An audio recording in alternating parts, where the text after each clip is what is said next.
बिस्मिल्लाहिर्रहमानिर्रहीम, अस्सलाम वालेकुम। लाइव डॉक्टर शाहिद मसूद के साथ मैं हूँ सुमेरा सलीम। नाज़िम फील्ड मार्शल आसिम मुनीर साहब ने कहा है कि भारत मार्का हक को कभी भुला नहीं सकेगा, दोबारा हमला किया तो बगैर झिझक के जवाब दिया जाएगा। उन्होंने कहा कि तरक्की के लिए आवाम, हुकूमत और अफवाज के दरमियान मजबूत ताल्लुकात नागुज़ीर हैं। जबकि दूसरी जानिब इस्लामाबाद हाई कोर्ट के 5 जजेस ने ट्रांसफर केस फैसले के खिलाफ इंट्रा कोर्ट अपील दायर कर दी है। इसके अलावा दीगर मौज़ूआत पर आज हम गुफ्तगू करेंगे। स्टूडियो में हमारे साथ मौजूद है डॉक्टर शाहिद मसूद। अस्सलाम वालेकुम डॉक्टर साहब। डॉक्टर साहब, बैरिस्टर गौहर साहब ने आज प्रेस कॉन्फ्रेंस करते हुए कहा है कि जो मखसूस नशिस्तों का फैसला आया उसके बाद हमारे अरकान सुन्नी इत्तेहाद कौंसिल के तस्वर होंगे, जबकि सुप्रीम कोर्ट के फैसले के मुताबिक था ये मखसूस नशिस्तें दीगर सियासी जमातों को मिलेंगी। तो अब ये जो अरकान हैं वो क्या दीगर जमातों में शामिल होंगे या जो है सुन्नी इत्तेहाद कौंसिल में? ये कोई फ़र्क नहीं पड़ेगा जी। जो मुल्क के मामलात हैं उसमें ये जो तनाज़ात हैं, ये जो मैं बार बार बात कहता हूँ कि जो सिक्योरिटी के मामलात हैं और जो सफारती महाज पे और जो अस्करी महाज पे हमें फतूहात हासिल हो रही हैं, तो ये उसकी ज़िद हैं, ये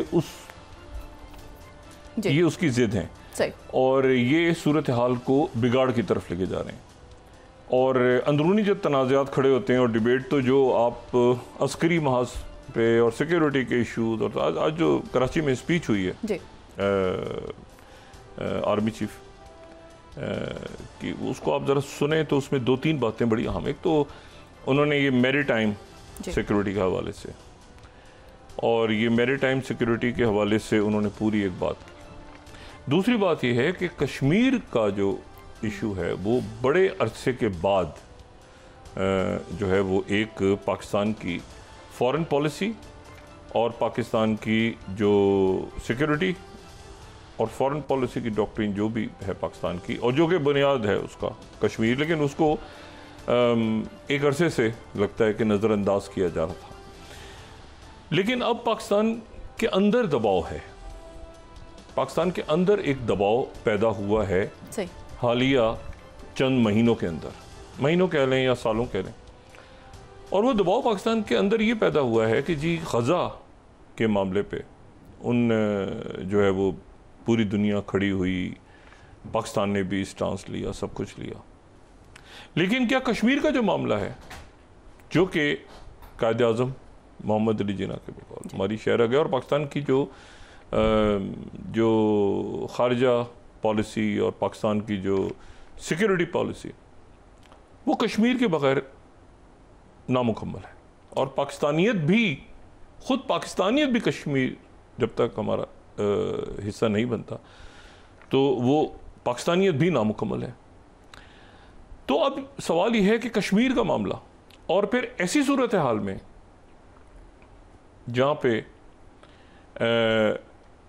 ये बिल्कुल वाज़ेह हुआ कि पिछले चंद महीनों के दौरान जो हालात वहाँ पे, वैसे तो साल से बरस से, लेकिन मैं उस तारीख़ में जाए बग़ैर ये तय हुआ, यानी 370 से अगर शुरू कर लें तो 370 के बाद तो बिल्कुल वो उसको एक जेल बना दिया गया।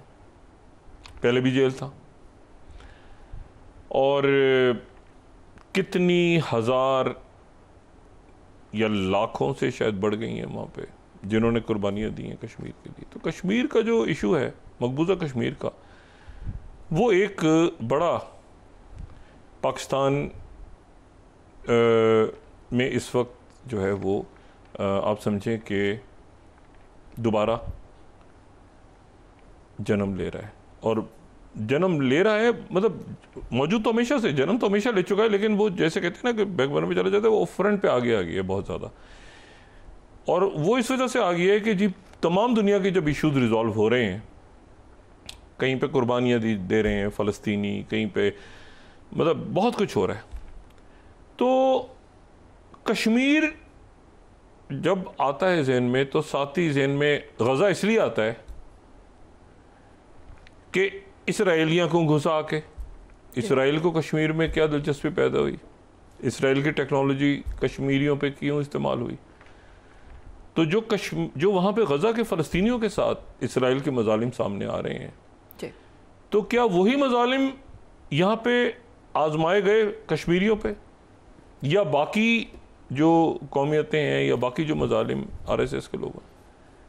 कोई लिंक नहीं बनता ना। आप टेक्नोलॉजी लेते हैं, आप कहते हैं ये जंगों के लिए टेक्नोलॉजी है, आप वेपन्स ख़रीदते हैं, आप कोई, लेकिन आप अगर टिपिकल वो तरीक़ाकार अपनाते हैं जो कि गज़ा में फ़लस्तीनियों के ख़िलाफ़ सेहूनियों ने अपनाया, उसी मॉडल को आप अप्लाई करते हैं, मोसाद के मॉडल को आप अप्लाई करते हैं, रिसर्च एंड एनालिसिस, इनको बड़ा प्राउड फील करते हैं कि देखते हैं मोसाद दुनिया भर में कत्ल करती है खुल के और उसको क्लेम भी करती है, तो वो तो हम भी कत्ल करते हैं और हम भी जागते हैं और इधर मारते हैं और उधर मारते हैं, कभी अमेरिका में मार देते हैं कभी कभी। तो ये जो एक सूरत हाल डेवलप हुई है, ये मेरे ख्याल से एक बहुत बड़ा कंसर्न है।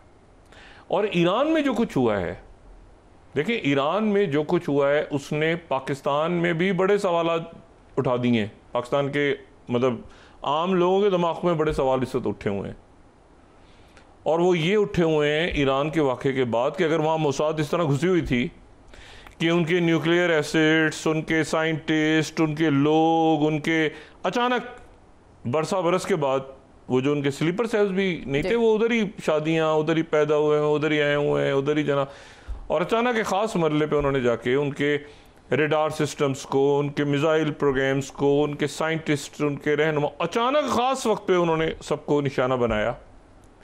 तो क्या ये मॉडल किसी और मुल्क में भी मौजूद है? जी। ये और मुल्कों में भी मौजूद है इसी किस्म का? तो वो जो सिक्योरिटी के कंसर्न्स है ना, देखिए इस वक्त 3-4, एक तो आ रहा है वो अस्करी फौज का एक लड़ाई जो काइनेटिक, एक वो आ रहा है इशू जो कि मईशत के हवाले से और सोशल अनरेस्ट है पब्लिक में। ये जो लोग बह गए गरीब, इनकी खबर भी सिर्फ इसलिए यही कि इनकी वीडियो थी वहाँ पे, किसी ने वीडियो बना ली। अगर वीडियो ना बनाई होती तो ये तो पता भी नहीं चलना था। ऐसे तो कितने हर रोज़ जानों से जा रहे हैं, क्या केपी तो क्या मुल्क के दूसरे इलाके, और एक ही तरह की बेइज्जती है।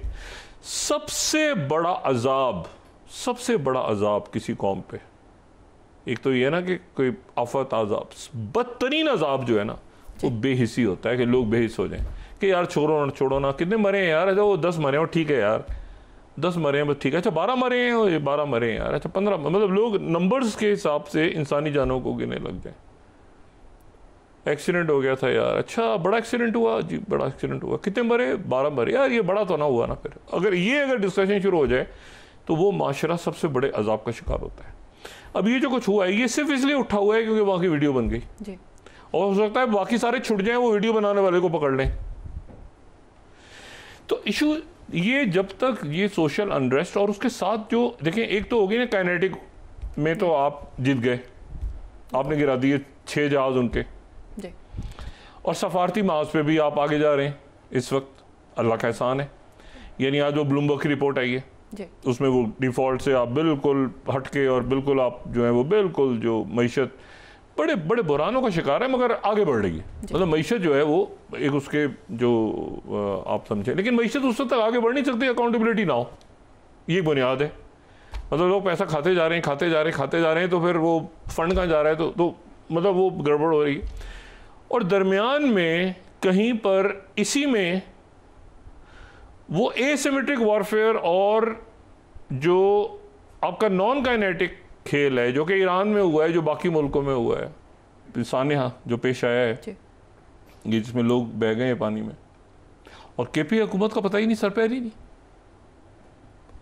मैंने कहा ना आवा का आवा बिगड़ा हुआ है उसमें। आप एक हुकूमत सारे वो इंट्रा एलीट, मैं इसीलिए कहता हूँ ना इंट्रा एलीट लड़ाई हो रही है जिसका कोई ताल्लुक ही नहीं है अवाम के इशू से।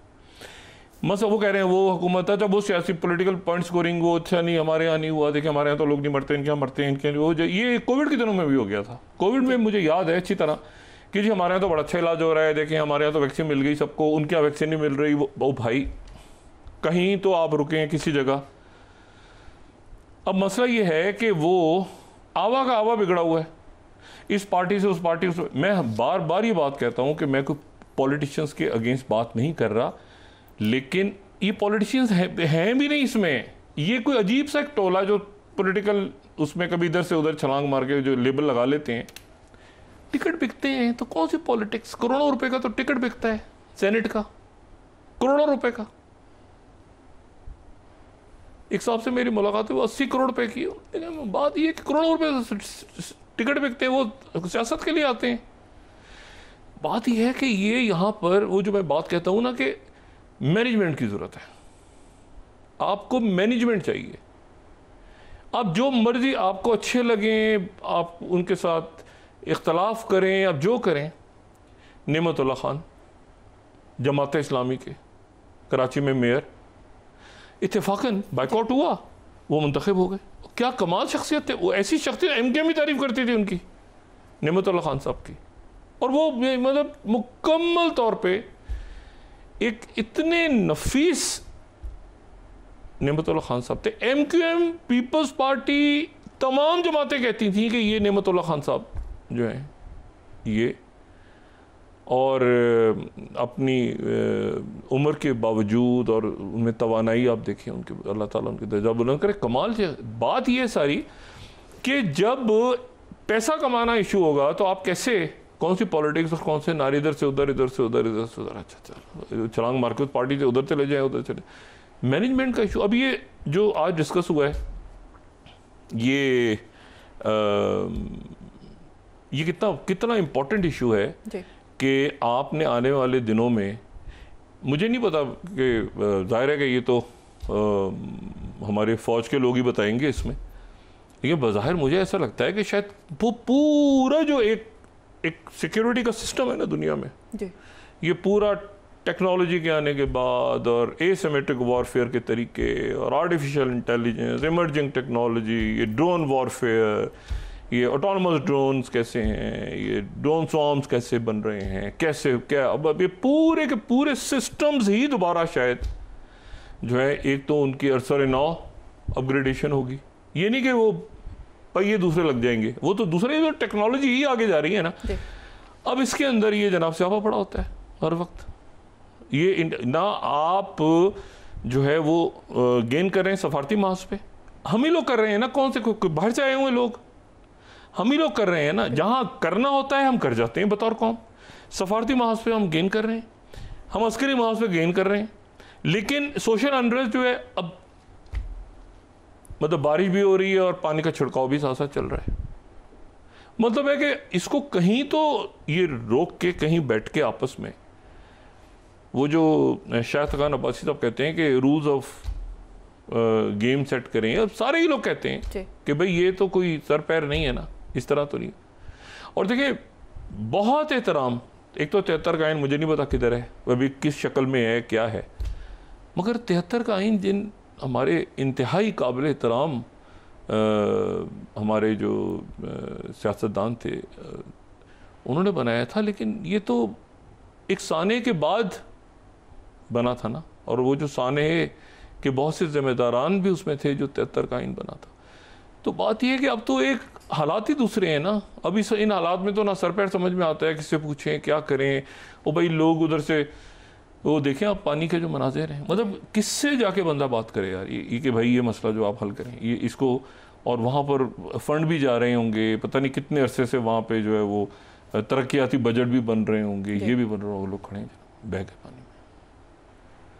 और ये जो बात है इस पर आप गौर करें कि जो मैरीटाइम का इशू आज डिस्कस हुआ है, तो आप जो हैं वो, मैं सिर्फ वो स्पीच सुन रहा था, तो मैरीटाइम जो है, ये जब ये हुआ ना मार्का हक और अभी जो इंडिया के साथ नेवी के लोग कहते हैं हमें मौका नहीं मिला, यकीन के नेवी के लोग कहते हैं हमें मौका नहीं मिला, हमने पढ़ा, वो कहते हैं कि एयरफोर्स वाले जो है ना इनको मौका मिल गया, थोड़ी सी उनमें वो है कि यार हमें मौका नहीं मिला, फौज आपकी जो है लोग, लेकिन मसला ये कि इस रौले को, और फौज से मुराद पूरा मुल्क कौम भी तो है ना, उसका हिस्सा है ना, इश्यूज हैं, कोई खुशियाँ, कोई इशू प्रॉब्लम, तब ये लोग फैमिली बह गई है, ये सबका साझा दुख है ना। अब इनको कौन हल करेगा, ये किसका काम है ये हल करना, आप पूछ ही नहीं सकते, बात ही नहीं कर सकते कि यार इसको कोई डिबेट बहस करें इसके ऊपर कि यार मैरीटाइम सिक्योरिटी कितनी इंपॉर्टेंट है, और ये जो ईरान में हुआ है इससे कोई हम सबक हासिल कर रहे हैं। चाइना में और बाकी मुल्कों में फड़काना शुरू कर दिए, ढूंढ के लोगों को कि इन पे शक है ये बाहर के लिए काम करते थे, हॉस्टाइल एजेंसीज के लिए, उन्होंने पकड़ के फड़काने शुरू कर दिए। इंडिया में तो वैसे पकड़ लेते हैं ना, किसी पाकिस्तानी जो है वो क्या कहते हैं, किसी पाकिस्तानी से हाथ में लाए वैसे उठा के ले जाते हैं आरएसएस वाले। इंडिया की बात मैं नहीं करता, आरएसएस की बात करता हूँ मैं हमेशा। लेकिन ये है कि ये कितनी खौफनाक चीज़ है। तो अगर मोसाद का कोई किसी ने कॉपी किया है अपने सिक्योरिटी सिस्टम में और अपने इकोसिस्टम में, तो उसने तो फिर यहाँ पर भी, पाकिस्तान में नहीं हुआ क्या, सिंध में नहीं हुआ, लहरी में नहीं हुआ, हुआ है ना जी। ये केपी के अंदर नहीं लोग पकड़े जाते, ये कुछ अरसे के बाद हम ऑडियो वीडियो नहीं सुन रहे होते, तो फिर वो क्या होता है, देखें ना, इसका मतलब घुसे हुए हैं ना लोग अंदर, तो फिर उनको कैसे आप कैसे उन तक पहुंचेंगे, कोई ना कोई तो बचा लेता है ना उनको। तो इसीलिए मैं कहता हूं कि ये सारी चीज़ें जो है ना, ये मईशत से जुड़ी हुई हैं। फॉलो द मनी, आप पैसे को फॉलो करें, आप पकड़ लेंगे ये जितने टेररिस्ट हैं उनको। फैसला कौन घड़ियाँ, फैसला तारीख की फैसला कौन घड़ियाँ ऐसी हैं जिसमें हम इस वक्त जिंदा हैं। और ये वो जनरेशन है जिसने, मतलब मैं कम से कम वो जनरेशन हूँ जिसने कोल्ड वॉर को ख़त्म होते देखा है, दीवार बर्लिन को ख़त्म होते देखा है, जिसने अपने सामने वो तमाम वाक़यात देखे हैं जो कि बिल्कुल पहली जंग अज़ीम और दूसरी जंग अज़ीम के वाक़यात हैं, कि दरमियान में स्पेनिश फ्लू भी आ गया था, एक बहुत बड़ी वबा फैली थी जिसमें हज़ारों या लाखों लोग मर गए थे, और इस नस्ल ने भी वो अचानक कोविड देखा है बीच में। और वो तमाम वाक़यात देखे हैं जहाँ पे एक नया सिस्टम बना था और एक नया सिस्टम 1945 का गिर गया। यानी 1945 का वैसे तो 91 में गिर गया था दीवार बर्लिन के बाद, लेकिन फिर उठा था दोबारा, और वो उसके बाद ये so called war on terror, और जिसका नाम भी नहीं कोई लेता। लेकिन अब सूरत हाल ये है कि अब एक फ़ैसला कुन मराहिल या जंगें या यानी एक ऐसी जगह खड़े हैं जहाँ पर आप बिल्कुल मुल्क जो है ना वो इस गैर संजीदगी के मुतम्मिल हो ही नहीं सकते, और अगर सोशल अनरेस्ट उनमें रहेगा तो वो उनकी फ़ैसला साजी में प्रॉब्लम होगी। या खलीजी मुल्कों में जाएं तो हर रोज़ रूल्स चेंज हो रहे होते हैं वहाँ पे। आज उन्होंने वीज़े के लिए कह दिया कि जी सोशल मीडिया भी अमेरिका में जो है वो खंगाला जाएगा, कि सोशल मीडिया पे क्या आपने डिलीट भी कर दी तो सब चेक किया जाएगा माजी का कि आप सोशल मीडिया पे किस तरह थे। हर रोज़ रूल चेंज होते हैं। हमारे यहाँ जैसे होता है इस तरह तो नहीं होता। तो कॉन्स्टिट्यूशन है भी नहीं भी है, क्या है, हाइब्रिड है, पता नहीं क्या है, खुदा जाने। अच्छा, तो ये कि असल तो मामला लोगों का है ना, कि लोग इसमें परेशान हाल हैं। बिजली के बिल उनको समझ में नहीं आता, किससे पूछें, कहाँ, मतलब एक क्राइम रेट आप देखें तो इसको कौन हल करेगा इन इश्यूज़ को। अच्छा, अब मैं जो बड़े फैसले कह रहा हूँ वो ये है कि नेतन्याहू को पहले तो ट्रंप ने कहा कि जी 2 हफ्ते में हम फैसला करेंगे, और 2 हफ्ते में ये गज़ा की जंगबंदी होने जा रही है। कल उनकी एक तकरीब मुनक्किद हुई वाशिंगटन में, और वो जो तकरीब थी उस तकरीब में वो बुनियादी तौर पे तकरीब डेमोक्रेटिक रिपब्लिक ऑफ कॉन्गो और रुआंडा। अच्छा, डेमोक्रेटिक रिपब्लिक ऑफ कॉन्गो जो है जी, वो अफ्रीका का चौथा बड़ा मुल्क है रकबे के लिहाज से, और वो जो है वो दुनिया का 11वां बड़ा मुल्क है, बहुत बड़ा एक मुल्क है डेमोक्रेटिक रिपब्लिक ऑफ कॉन्गो। उसके साथ छोटा सा रुआंडा है। रुआंडा है 149th नंबर पे, दुनिया के 149th नंबर पे है रकबे के लिहाज से। इन दोनों का फड्डा चल रहा है, रुआंडा का और डेमोक्रेटिक रिपब्लिक ऑफ कॉन्गो का, और कोई 30-40 साल से चल रहा है। और ये इनकी एक मार्च 23 मूवमेंट है। वो मूवमेंट जो है वो कॉन्गो के अंदर खून खराबा और जनाब एक झगड़ा है, फसाद है और बहुत ज़्यादा। तो प्रेसिडेंट ट्रंप ने दोनों मुल्कों के वज़ीर ख़ारजा के साथ मार्को रूबियो और प्रेसिडेंट ट्रंप वहाँ पे सदूर मौजूद थे, और जनाब बड़ी ज़बरदस्त तकरीब हुई, और वहाँ पे सब ने हाथ वाथ मिलाए, और जनाब डेमोक्रेटिक रिपब्लिक ऑफ कॉन्गो और रुआंडा के दरमियान एक पीस डील साइन करवाई प्रेसिडेंट ट्रंप ने। अब प्रेसिडेंट ट्रंप जो है उनका क्या ताल्लुक है भाई, अब आप सोचेंगे ना, अचानक पूरी दुनिया में इतनी खप पड़ी हुई है, तो प्रेसिडेंट ट्रंप के एक तरफ डेमोक्रेटिक रिपब्लिक ऑफ कॉन्गो और एक तरफ रुआंडा की तरफ से आ गया, और उनके दरमियान प्रेसिडेंट ट्रंप ने खुद जो है वो करवाई, जो है वो उनके दरमियान मुज़ाकरात करवाए, और बड़ी खुशी का इज़हार किया उन्होंने कहा ये बड़ा ज़बरदस्त काम है और ये तारीखी काम है, और मैं इनके दरमियान जो है वो मैं वो अभी ये देखें ना, नंबर 3 देखें, piece agreement between democratic Republic of Congo, Republic of Rwanda. अब ये क्या ज़बरदस्त किस्म की, आप देखें तो बंदा सोचेगा यार क्या ज़बरदस्त काम जो है। प्रेसिडेंट ट्रंप तो हर तरफ दुनिया में छा गए हैं और हर तरफ वो अमन और सुकून की बात कर रहे हैं, यानी रवांडा और कॉन्गो में भी वो छा गए हैं।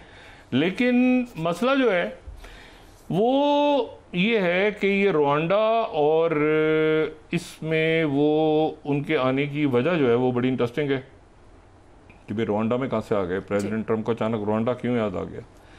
और प्रेसिडेंट ट्रंप को रवांडा इसलिए याद आ गया कि जो कॉन्गो है, कॉन्गो में रवांडा की सिविल वॉर हो रही है ना, रवांडा एक पार्टी को सपोर्ट करता है जो जाके कॉन्गो के अंदर लड़ रहे हैं। सही। एक बहुत बड़ा कॉन्गो है, जैसे एक होता है ना हाथी को एक मच्छर काट रहा है मुस्तकिल, इसे रवांडा के अंदर से वो एक जो वो 125 मलेशियाज हैं, लेकिन दुनिया का 55% rare earth mineral cobalt Congo में है। ठीक है, सही। तो प्रेसिडेंट ट्रंप जो है उनको ये बहुत उनके लिए इंपॉर्टेंट था इस वक्त कि वो जो है वो यहाँ पर ये करवाएं, ये डील करवाएं।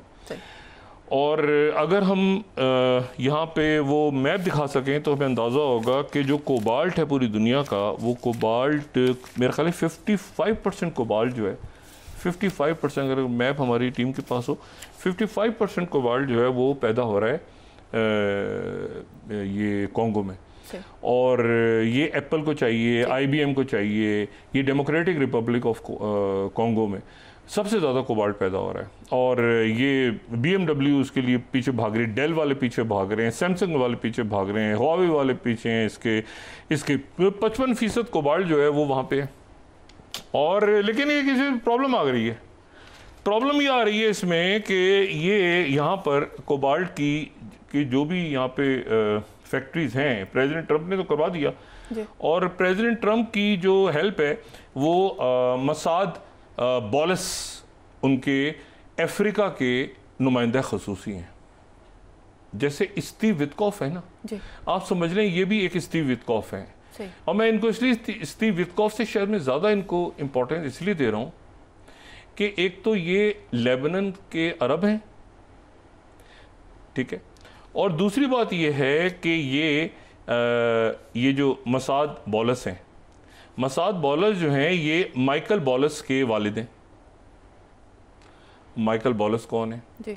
माइकल बॉलस वो हैं जो टिफनी के हस्बैंड हैं, टिफनी ट्रंप, जो कि प्रेसिडेंट ट्रंप की वो बेटी जिनके यहाँ जब औलाद हुई तो प्रेसिडेंट ट्रंप अरब ममालिक में थे, उन्होंने कहा मेरी बेटी हुई है, जो इनकी सेकंड वाइफ से एक ही बेटी है।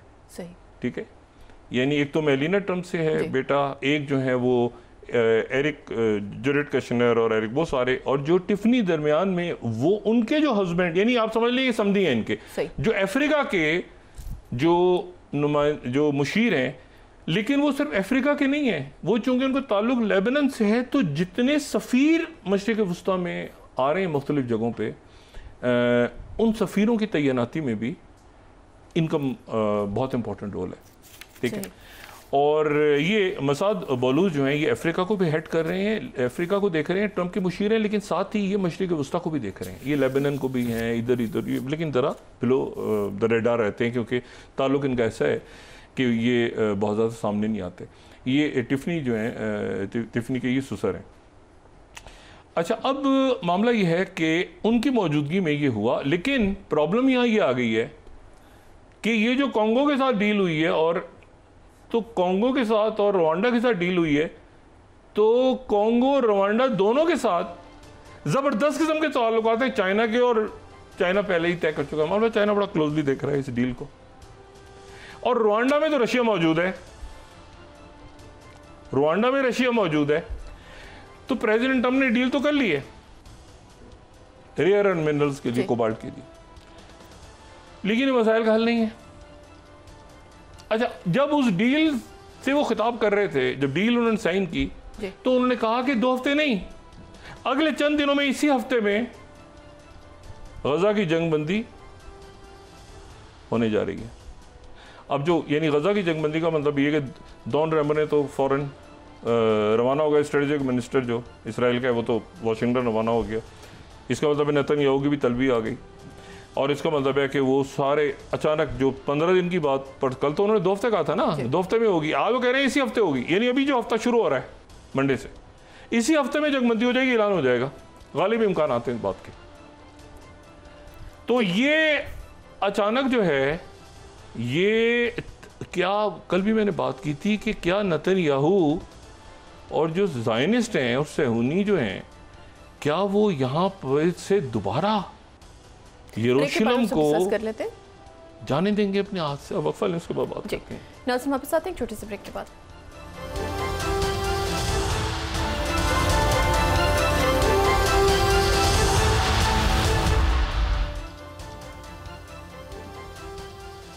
वेलकम बैक नाज़रीन। तो डॉक्टर साहब, जैसे कहते हैं कि अमेरिकी सदर डोनाल्ड ट्रंप ने कहा कि गजा में जंग बंदी आइंदा हफ्ते मुमकिन है, तो जल्द सीज़ फायर होनी चाहिए। देखें, ये एक बहुत अहम मामला है जो कि इतना जिसके कई पहलू हैं, और वो बात हम 2-4 रोज से कर रहे हैं कि इसका ये कैसे ऐलान होगा, 2 रियासती 2 स्टेट सोल्यूशन भी कैसे होगा।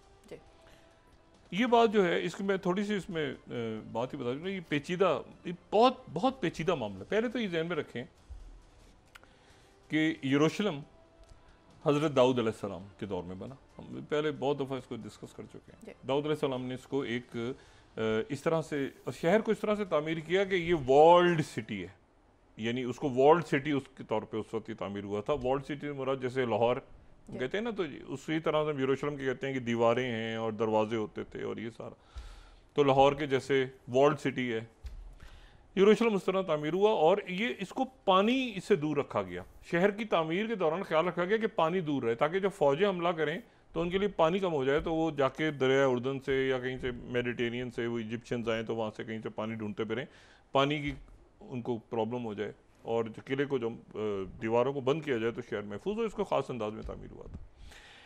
अच्छा खैर, वो फर्स्ट टेम्पल पहली दफ़ा तबाह हो गया, दूसरा तबाह हो गया, तीसरा, जब तीसरा भी तबाह हो गया तो ये वो वक्त है जब बाज़ंतीनी सल्तनत का शिज़म हो चुका है, 1054 वाला शिज़म, यानी 2 हिस्सों में ईसाई तकसीम हो चुकी है।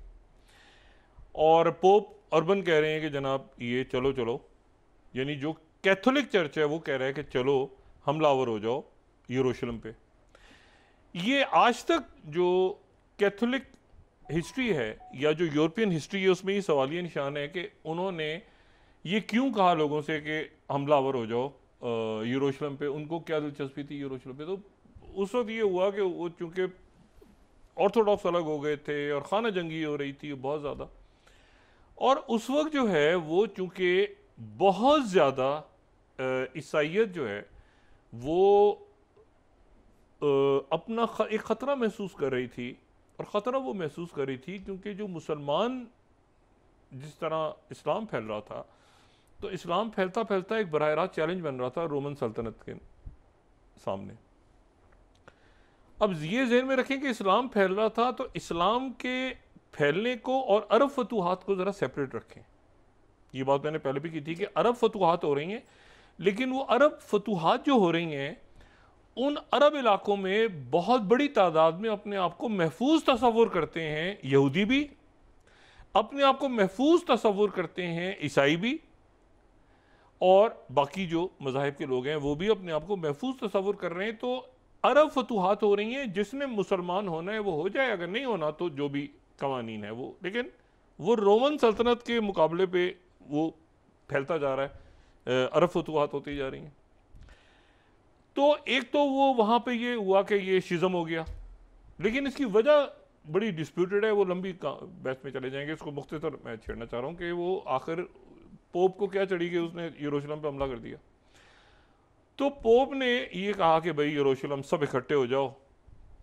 उधर से उस ज़माने में वाइकिंग्स भी आ गए थे। वाइकिंग्स बाद में बात करूँगा। वाइकिंग्स ये जो जहाज़ों में घूमते फिरते थे, तलवारें लेके सर उठाते फिरते थे, जिनकी एक अलामत वो जो फिल्म है पायरेट्स द कैरिबियन वगैरह में वो वाइकिंग्स पे नहीं बनी हुई, लेकिन उस तरह की जो एक कैरेक्टर होते थे वो जहाज़ों में ही घूमते रहते थे। नॉर्मंडी उतर गए, फिर ये जो रस का इलाका है, ये जो यूक्रेन बाद में रशिया बना, यहाँ उतर गए, ऊपर स्वीडन में पहुँच गए, फिनलैंड में, तो ये सर काटते फिरते थे सारे। तो उनको भी साथ में ला लिया उसने, पोप ने। उन्होंने कहा यार ये बजाय आपस में मार रहे हैं, सारा मारा मारी चल रही है, तो सारे के सारे उधर यरूशलेम की तरफ चढ़ाई करो। अच्छा, ऑर्थोडॉक्स ने साथ देने से मना कर दिया, ये ध्यान में रखें। तो ये पहली सलीबी जंग हो गई, उसमें यरूशलेम चला गया, उनका कब्जा हो गया। फिर उसके बाद दूसरी सलीबी जंग में जो है वो नूरुद्दीन जंगी ने शिकस्त दी, और तीसरी में सलाहुद्दीन अय्यूबी ने यरूशलेम को वापस ले लिया और वहाँ पे शिकस्त हो गई। और फिर उसके बाद चौथी में वो चले गए और जाके ऑर्थोडॉक्स और आपस में लड़ते रहे सारे। अच्छा, अब सवाल ये है कि जो ये अब आ जाए अब आगे, तो सहूनी तहरीक बाद में चली, ठीक है ना, वो भी हमने कल डिस्कस कर लिया। 1896 और 1897 के अंदर वो जो हल्स था उसने स्विट्ज़रलैंड और जर्मनी में कि सहूनी तहरीक होनी चाहिए, और वो बहुत ज़्यादा इंटरेस्टेड नहीं था, वो शुरू में इंटरेस्टेड नहीं था, वो था कि यहूदियों के लिए। और एक बात जहन में रखें कि जब वो उसने ऐलान किया कि मुझे यहूदी रियासत बनानी है, तो मजहबी रियासत नहीं, वो सेकुलर रियासत शो कर रहा था अपने आप को कि हम सेकुलर रियासत बनाएंगे, हमें कहीं पर भी आप जगह दे दें, सर्बिया के पास दे दें, आप चाहें तो हमें अर्जेंटीना में दे दें, चाहें तो आप हमें कहीं पर भी एक जगह में चाहिए, और ये सेकुलर रियासत बनेगी। लेकिन दरमियान में ये हुआ कि ये जो बरतानिया के लोग थे, उन्होंने कहा कि ये यहाँ से पहले इनको तो फेंको उठा के, क्योंकि जो क्रूसेड्स हैं, सलीबी जंगें हैं, उसमें मुसलमानों से बाद में मुसलमानों के साथ सिलसिला हुआ है। पहले उन्होंने जो क्रिश्चियंस थे, उन्होंने पहले यहूदियों के सर काटे हैं। वो इतनी शदीद नफरत करते थे यहूदियों से, जो मैंने हिटलर की बात भी की, दूसरी भी, वो कहते थे इन्होंने ये लेके गए हैं हज़रत ईसा अलैहिस्सलाम को सलीब तक। तो वो इतने शदीद उनकी दुश्मनी थी ज्यूस के साथ। तो यहूदी वहाँ से भाग के जब ये यरूशलेम में, और अब वो जिनको वो किस्सा याद है कि जब हज़रत उमर ख़त्ताब रज़ी अल्लाह तआला अन्हु, दूसरे खलीफा, वो जब फातह यरूशलेम के तौर पे दाखिल होते हैं, तो वहाँ पर वो ईसाई आता है पहले, वो क्रिश्चियन से बाज़ंतीनी है। तो बाज़ंतीनी उनसे आगे कहते हैं कि वो चाबी ले लें आप और अंदर आप गिरजाघर में नमाज़ पढ़ें। तो वो कहते हैं कि नहीं, मैं यहाँ नमाज़ नहीं पढ़ूंगा, वरना ये एक रस्म पड़ जाएगी कि मुसलमान जो हैं वो फिर सारे कोई गिरजाघर महफूज नहीं रहेगा। और फिर वहाँ पर एक लो लेवल पे जो है, क्योंकि वहाँ पर बाज़ंतीनी थे, तो उन्होंने ज्यूस को बिल्कुल कम दर्जे पे रखा हुआ था, तो वहाँ पे उसको बुला के वो कहते हैं कि कचरा वगैरह यहाँ से साफ़ करो। ये इसी तरह बात होती है, इसी तरह से वाक़या हमारे सामने। तो यहूदी मौजूद है, बड़े बुरे हाल में थे। लेकिन जब मुसलमान आ गए तो यहूदी सेफ हो गए, वहाँ पे अंदर अपने आप को सेफ फील करने लगे। अच्छा, अब यहाँ पर एक तीसरा मसला है जो इस वक्त ज़्यादा इंपॉर्टेंट है। वो मसला ये है कि जो कैथोलिक्स हैं, अब ये बात बड़ी इंपॉर्टेंट है, रोमन कैथोलिक पोप, वो इसराइल के खिलाफ रहे हमेशा। पोप जो हैं उन्होंने इसराइल की मुखालफत की, वो चाहते ही नहीं थे कि इसराइल बने। और आज भी वेटिकन वेटिकन जो है वो इनके खिलाफ है, पोप के, ठीक है ना, वेटिकन जो है वो पोप के खिलाफ है। और वेटिकन जो है उसको जो दरमियान में एक और वाक़या जो है वो बड़ा इम्पोर्टेंट है, और वो जो वाक़या है वो ये है कि 1883 से 1546 के दरमियान एक जर्मन राहिब, क्रिश्चियन राहिब, उन्होंने ये ऐलान किया कि भाई ये पोप कौन होता है, बंदे और खुदा के दरमियान आने वाला। और उन्होंने एक तहरीक चलाई, उस बंदे, वो जो साहब थे, उनका नाम था मार्टिन लूथर, ठीक है, वो जर्मन राहिब थे। और ये रिफॉर्म्स की तहरीक थी, जहां से प्रोटेस्टेंट तबके ने जन्म लिया।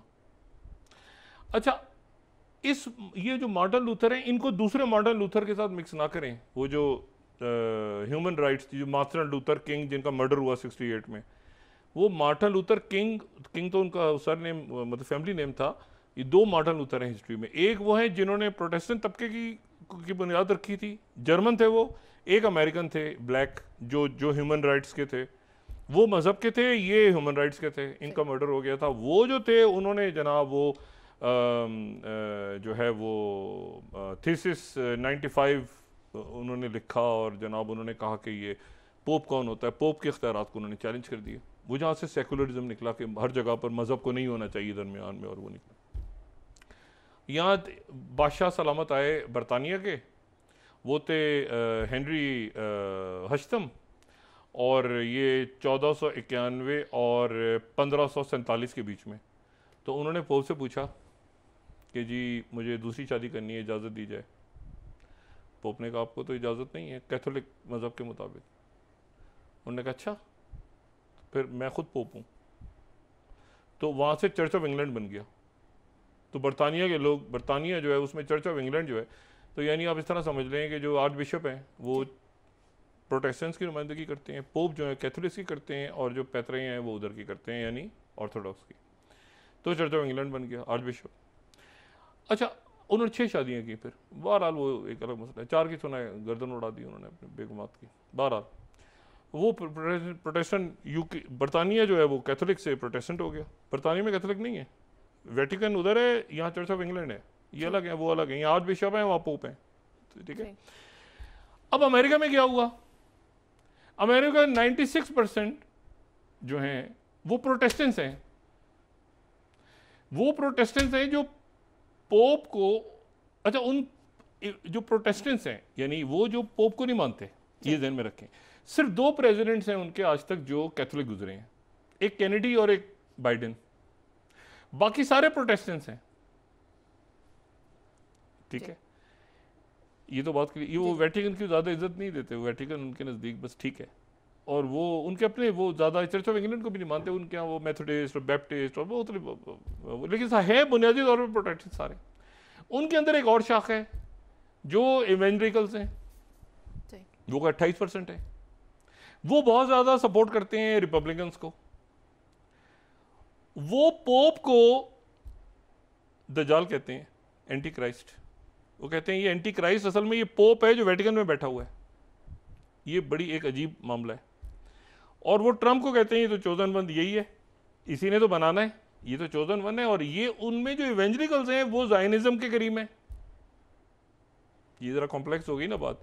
क्रिश्चियनिटी, ऑर्थोडॉक्स बिल्कुल अलग हैं, कैथोलिक्स इसराइल के खिलाफ थे, पोप, ठीक है। और जो एक तबका अलग हो गया प्रोटेस्टेंट्स, उसमें भी एक शाख जो इवेंजलिकल्स की बनी वो सपोर्ट करती है ज़ायनिज़्म को, लेकिन वो पावरफुल है क्योंकि ये आईपैक शाईपैक ये इसराइली लॉबी सॉबी सारी वो है, और उनका बड़ा वोट बैंक भी है, और वो रिपब्लिकन पार्टी के ज़्यादा है। ट्रम्प साहब उनके हैं। अब ट्रम्प क्या ऐलान करेंगे? ट्रम्प ने तो कमिट कर लिया अरब ममालिक से कि मैंने भाई ऐसा है कि ये ऐलान करना है और ऐसे ऐसे करना है और ऐसे ऐसे करना है और ये करना चाह। वो यरूशलेम पे क्या ऐलान करेंगे? ठीक है, ये थोड़ी सी कॉम्प्लेक्सिटी है, इसको लेकर समझना ज़रूरी है। अच्छा, ये मैं सिर्फ यहाँ पे 2-3 बड़े इंटरेस्टिंग रेफरेंसेस अगर जो हैं, ये न्यूयॉर्क टाइम्स देखें आप, ये पुराना है लेकिन अचानक एक ये जलसा हो रहा था, उसमें प्रोटेस्टेंट्स इंटरप्ट किया। उन्होंने पोप जब गए अमेरिका, वो खड़े हो गए, उन्होंने एंटी क्राइस्ट दज्जाल कहाँ से आ गए, 37th न्यूयॉर्क टाइम्स।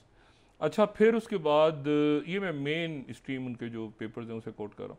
36th ये मिशेल बैकमैन चर्च सेज के pope is anti Christ, Atlantic 2011 का, एटलांटिक, ठीक है। ये मतलब मेन उनके जो वो हैं सारे। फिर उसके बाद 2022 का 35th why the Vatican stood in the way of British mandate. ये वेटिकन कहाँ से खड़ा हो जाता है? बरतानिया ने जब इसराइल को बनाया बीच में, तो वेटिकन कहाँ से खड़ा हो जाता है? 1922 में पोप पायस ने कहा इंसिस्टेड के religious places of worship in Palestine be kept entirely under Christian control. ये कौन है कहने वाला? देखिए ना, ये जो है पोप चूंकि खिलाफ थे, ये बड़ी इंपॉर्टेंट बात है कि वेटिकन खिलाफ है, प्रोटेस्टेंट्स का एक तबका जो इवेंजलिस्ट हैं वो सपोर्ट करते हैं ज़ायनिज़्म को, बाकी नहीं करते, लेकिन वो थोड़े हैं। अमेरिका में जो अक्सरियत है वो कैथोलिक नहीं है, ध्यान में रखें, वो प्रोटेस्टेंट है। उनके पे आगे फर्दर डिविजन्स हैं, वो मुख्तलिफ नामों से, बैप्टिस्ट, मेथोडिस्ट, ये वो सारे वो, लेकिन ध्यान में रखें कि वो कैथोलिक नहीं है। अच्छा, फिर उसके बाद अगर हम चले जाएं 34th यरूशलेम पोस्ट, री writing the Bible and calling Israel's war shameful, pope Francis changing stance on Israel. ये 2015 में सारा मीडिया उनके लग गया। 2025 में वो जनाब पोप ने कहा कि ये जो है ये पीछे लग गए सारे।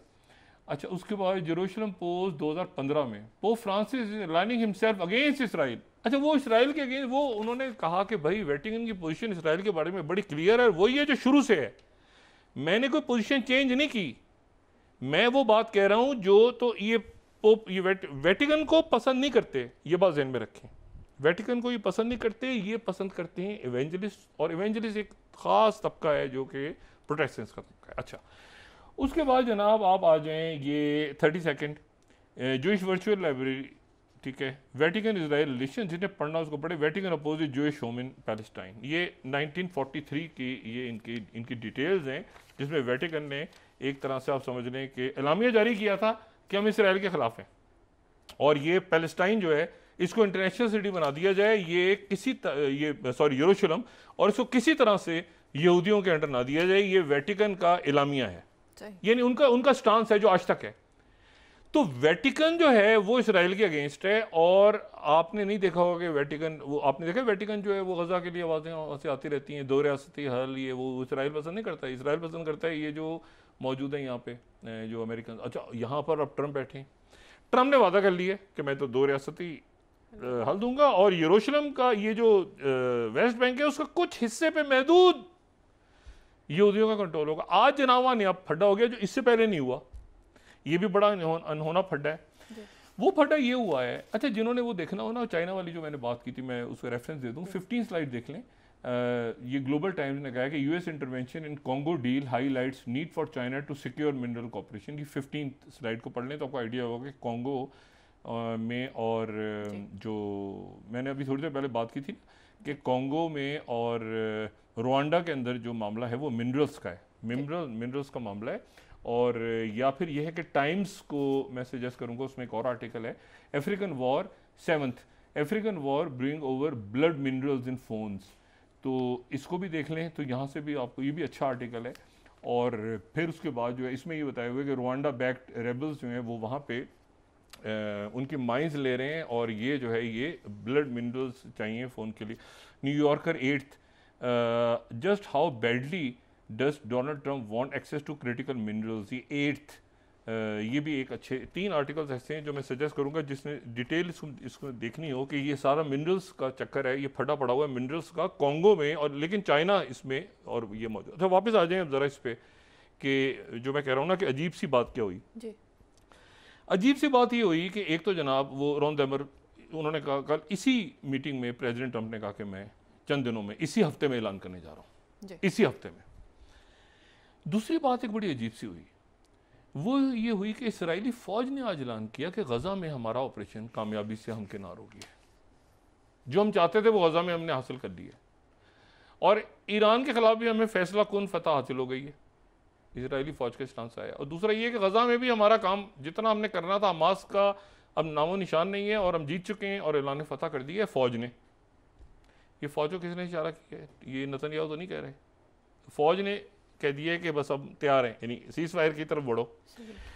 फिर मैंने ये पहली दफ़ा आज ये हुआ है कि वहाँ पर जो मगरबी किनारा है, मगरबी किनारे में जनाब एक जो सेटलर्स हैं वहाँ पर, जो गैर कानूनी आबादकार हैं, वो गैर कानूनी आबादकार जो हैं वो वहाँ पर हंगामा कर रहे थे, और वो वहाँ पे जनाब कत्लेआम में मसरूफ़ थे, ठीक है। और उनको ये बेन गिवर की जो वहाँ पे इंतहा पसंद बंदा है, उनकी जो कैबिनेट में जो एक बिल्कुल ही जुनूनी सेहूनी आदमी है, तो उसकी सपोर्ट थी, और उसका पुलिस वाला था। तो फौज के लोगों ने जो सेहूनी आबादकार थे उनको पकड़ लिया, फ़लस्तीनियों की जगह उनको पकड़ लिया इसराइल की फ़ौज ने। ये मुझे हालिया तारीख में कहीं दूर दूर तक याद नहीं आ रहा कि उनकी फ़ौज ने सेटलर्स को पकड़ा हो, यानी जो सेहूनी आबादकार थे फौज ने इसराइली, ये किसके कहने पे पकड़ा? अच्छा, अब ये मैं कोट कर रहा हूँ Times of Israel 19th, dozens of settlers attacked try to run over IDF soldiers, यानी सोल्जर्स की और सेटलर्स की लड़ाई हो रही है। अच्छा, ये दिन भी आना था। और उसके बाद वेस्ट बैंक में मिलिट्री कह रही है कि सेटलर्स ने अटैक किया हमारे ऊपर, और फिर टाइम्स ऑफ इसराइल ने, कोर्ट ने ब्लॉक कर दिया बेन गिवर की जो प्रमोशन जिस पुलिस ऑफिसर की करनी थी इंतहा पसंद, जो कि इल्ज़ाम लगा कि वो जो प्रोटेस्टर्स थे फ़लस्तीनी, उनके ऊपर उसने ये 20th उसकी अदालत ने प्रमोशन रोक दी। ये हो क्या रहा है? ठीक है, तो फौज जो है वो किसकी बात सुन रही है? ये जो है कुछ अजीब सा मामला है कि इसको ज़रा समझने के लिए अभी मेरे ख्याल है 1-2 दिन चाहिए होंगे कि वहाँ पर ये क्या हुआ अचानक कि फ़ौज ने पकड़ के ये सहूनी आबादकारों की पिटाई शुरू कर दी है और उनको उठाने शुरू कर दिए वहाँ से। ऐसा तो कभी भी नहीं हुआ। अच्छा, मैं सिर्फ एक यहाँ पे प्रोग्राम के अख्ताम पे 2-3 बातें इसमें इंपॉर्टेंट हैं। पहली बात तो ये है कि मैं एक बुक सजेस्ट करूँगा जिनको दिलचस्पी हो, ये बड़ा इंटरेस्टिंग टॉपिक है। 5th the pops against the Jews, ये 5th है और ये जो है ये डेविड कैजर की किताब है, the Vatican role in the rise of modern antisemitism. तो ये एक किताब है जिसमें आपको अंदाज़ा होगा कि जो वेटिकन है वो हमेशा से इसराइल के ख़िलाफ़ रहा है। 6th जुलाई, और उसका तारीख़ी वजह वो बताते हैं, जो क्रिश्चियंस हैं वो वजह ये बताते हैं कि हज़रत ईसा अलैहिस्सलाम के साथ ज़्यादती जो है यहूदियों ने की थी। 6th, उसके बाद ये उनका जो है एंटी क्राइस्ट, ये जनाब इन्होंने ये जो है ये जो इवेंजलिकल्स हैं उन्होंने पोप को जो एंटी क्राइस्ट बना दिया दज्जाल, ये उनका फतवा है जनाब। ये जवाब में द पोप ऑफ रोम और the pope of Rome is antichrist. ये उन्होंने दज्जाल एंटी क्राइस्ट इनको बना दिए पोप को, क्योंकि ये जो हैं ये उनके खिलाफ खड़े हैं। अच्छा, फिर उसके बाद जो है तो ये एक बड़ी एक इंटरेस्टिंग सी बात है कि हम जब बात करते हैं तो तमाम क्रिश्चियंस की नहीं करते।